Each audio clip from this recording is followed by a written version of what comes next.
poplava ni prizanesla niti celjski regiji. Laško je bilo poplavljeno, prav tako tudi del krajevne skupnosti Šempeter. V žalski občini so bili zaprti vsi mostovi, narasla reka pa je močno poškodovala most v Grižah.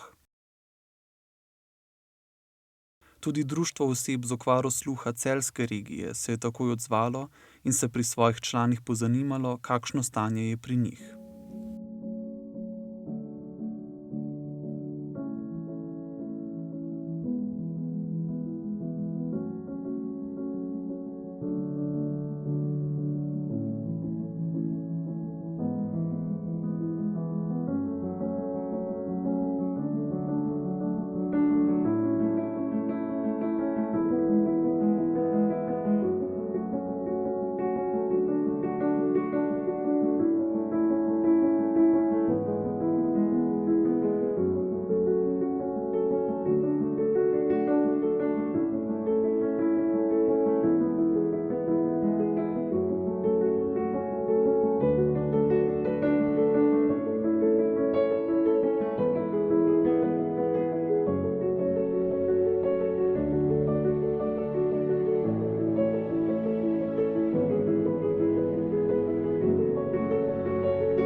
Pri nas je podtalnica ven udarila, tako da jaz sem imela vodo v stanovanju prej iz kopalnice iz jaška, kakor je iz Savinje dol prišlo.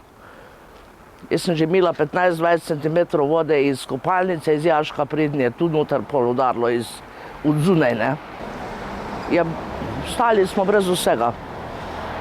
35 cm sem imela vode noter, kar mi je ostalo, mi dela še samo hladilnik, pa še tisti na škrge, bomo rekli. Tako da nič ni ostalo, no, nič.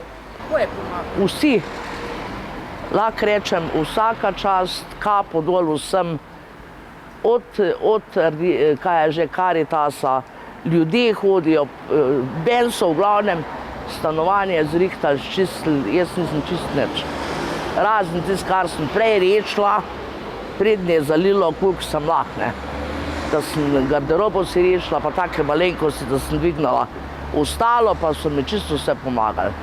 Ja, prišli so že s Karitasa, so pa nesli nam hrano, vodo.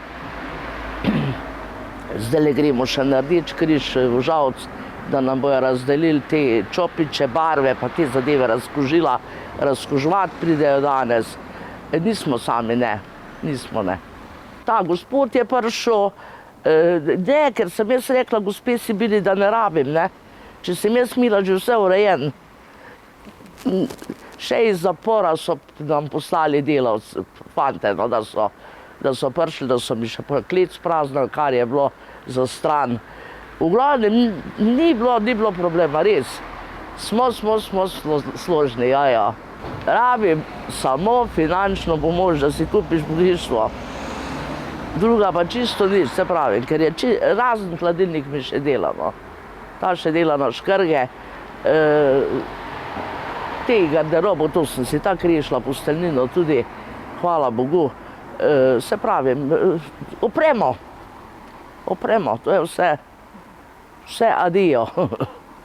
Samo da smo mi živi in zdravi. Ljudje se po takih naravnih nesrečah znajdejo v stiski, kar pušča tudi velike travme.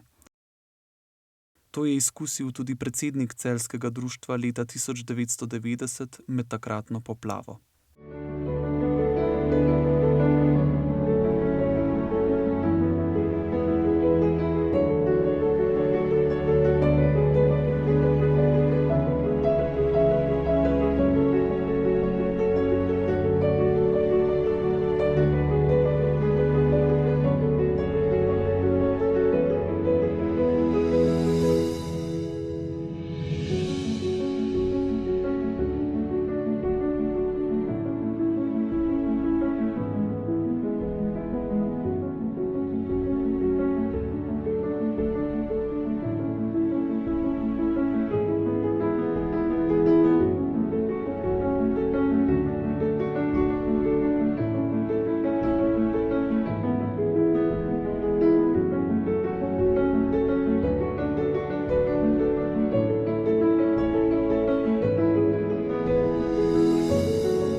Najhujše je, ko nimaš nič, nekam moraš iti, navajen si tu.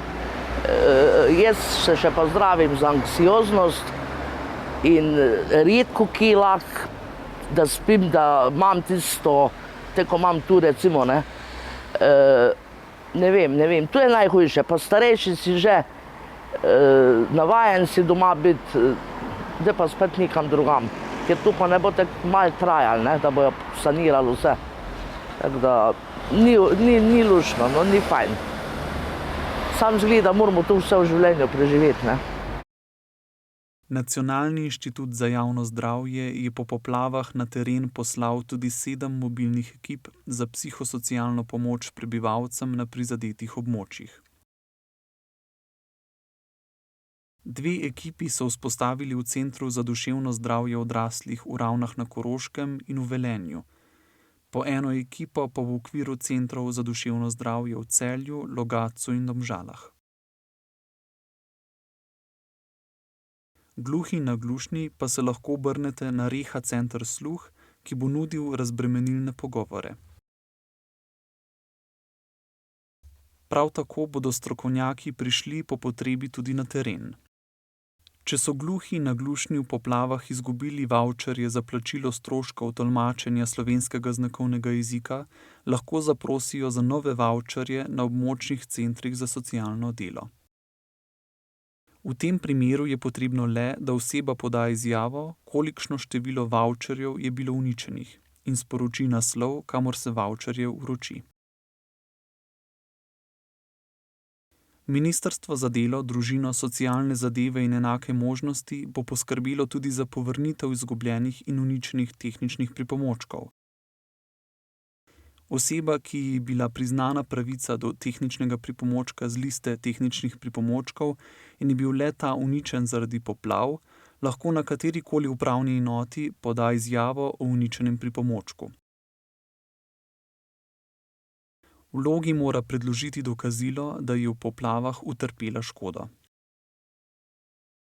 Kot dokazilo šteje fotografija poškodovane nepremičnine, tudi fotografija uničenega tehničnega pripomočka. Upravna enota bo upravičencu izdala novo vrednotnico za plačilo tehničnega pripomočka. Seveda pa je že nekaj let na voljo klicni center za osebe z izgubo sluha, kamor se lahko obrnejo za vse informacije in pomoč.